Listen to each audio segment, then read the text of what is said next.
নাসাই শরীফ, আবু দাউদ শরীফ, তিরমিজি শরীফ, ইবনে মাজাহ শরীফ, চারটা কিতাবের মধ্যে হযরত আউস ইবনে আউস রাদিয়াল্লাহু তাআলা আনহু থেকে এই হাদিসটা বর্ণিত হয়েছে। তিনি বলেন, রাসূলুল্লাহ সাল্লাল্লাহু আলাইহি ওয়াসাল্লাম ইরশাদ করেন, মান গাসসালা ইয়াউমাল জুমআতি ওয়াগতাসালা, কেউ যদি জুমার দিন ভালোভাবে গোসল করে, সাবান দিয়ে ভালোভাবে শরীর পরিষ্কার করে গোসল করে, এরপরে বৎকারা ওয়াবতাকারা, জুমার প্রস্তুতি নিয়ে ভালো কাপড় চোপড় পরে আতর লাগিয়ে জুমার প্রস্তুতি নিয়ে তাড়াতাড়ি মসজিদে চলে আসে। কি বলেন, কয়টা আমল হইল?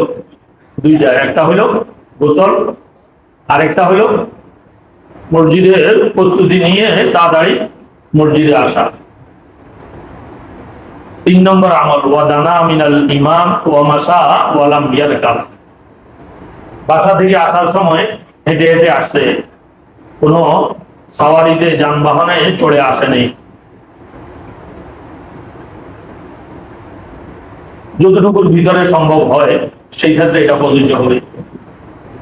জুমার দিন আসার সময় পায়ে হেঁটে আসা, এটাও একটা সুন্নাত।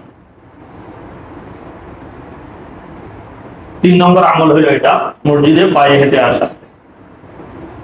4 নম্বর আমল হলো ওয়াদানা মিনাল ইমামি ফাস্তামা, মসজিদে এসে ইমামের কাছাকাছি বসছে, অর্থাৎ সামনের সফে যতক্ষণ পর্যন্ত জায়গা খালি থাকে ততক্ষণ পর্যন্ত পিছনের কাতারে মুসল্লি দাঁড়ানো, এটা মাকরুহ।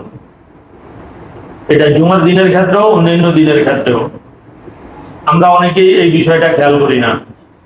অনেকেই মসজিদে আগে আসলাম, তো এসে কোনো একটা ফ্যানের নিচে পিছনে বসে রইলাম।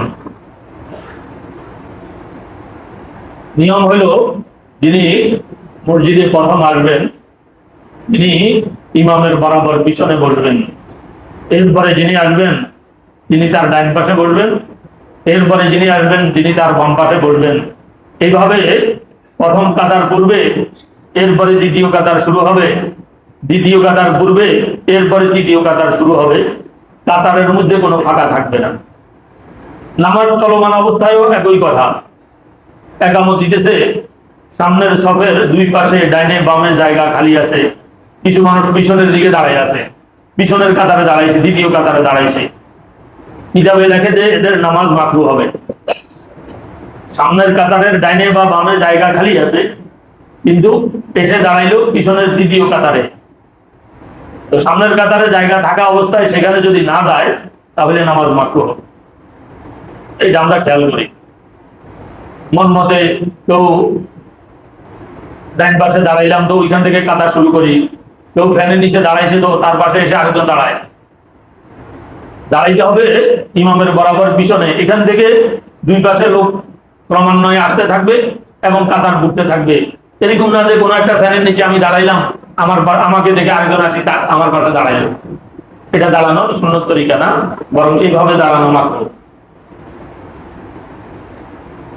তো 3 নম্বর আমল হলো ওয়াদানা মিনাল ইমামি, 4 নম্বর আমল হলো ওয়াদানা মিনাল ইমামি ফাস্তামা, ইমামের কাছাকাছি এসে বসলো, বসে ইবাদত বন্দেগী করলো বা নামাজ পড়লো। এরপরে ইমাম যখন খুতবা দিবে ওই খুতবাটা মনোযোগ দিয়ে শুনবে। এটা হলো 4 নম্বর আমল। 5 নম্বর আমল হলো ওয়ালাম ইয়ালগু, খুতবা চলাকালীন কোনো ধরনের কথাবার্তা না বলা। এমনকি পাশে যদি খুতবা চলাকালীন কেউ কথাবার্তা বলে আর আপনি যদি তাকে বলেন যে তুমি খুতবার সময় কথাবার্তা বলতেছো কেন, চুপ থাকো, এটাও কিন্তু একটা কথা, এটাও নিষেধ। খুতবার সময় আশেপাশে যদি কেউ কথা বলে তাকে নিষেধ করার পদ্ধতি হলো মুখে হাতে আঙ্গুল দিয়ে ইশারা করবে, এতটুকু। মুখে বলতে পারবে না যে তুমি চুপ থাকো, তাহলে সেটাও একটা অনর্থক কাজ হবে। তো খুতবা চলাকালীন অনর্থক কাজ থেকে যদি বিরত থাকে, এই 5টা আমল হইল কয়টা? 5টা। 1 নম্বর হলো ভালোভাবে গোসল করা, 2 নম্বর আমল হলো জুমার প্রস্তুতি নিয়ে তাড়াতাড়ি মসজিদে আসা, 3 নম্বর আমল হলো পায়ে হেঁটে আসা, 4 নম্বর আমল হলো এসে মসজিদে ইমামের কাছাকাছি বসা, নামাজ পড়া, ইবাদত বন্দেগী করা এবং খুতবা শুরু হলে খুতবা শোনা। 4 নম্বর আমল। 5 নম্বর আমল হলো খুতবা চলাকালীন কোনো ধরনের কথাবার্তা না বলা, চুপ থাকা।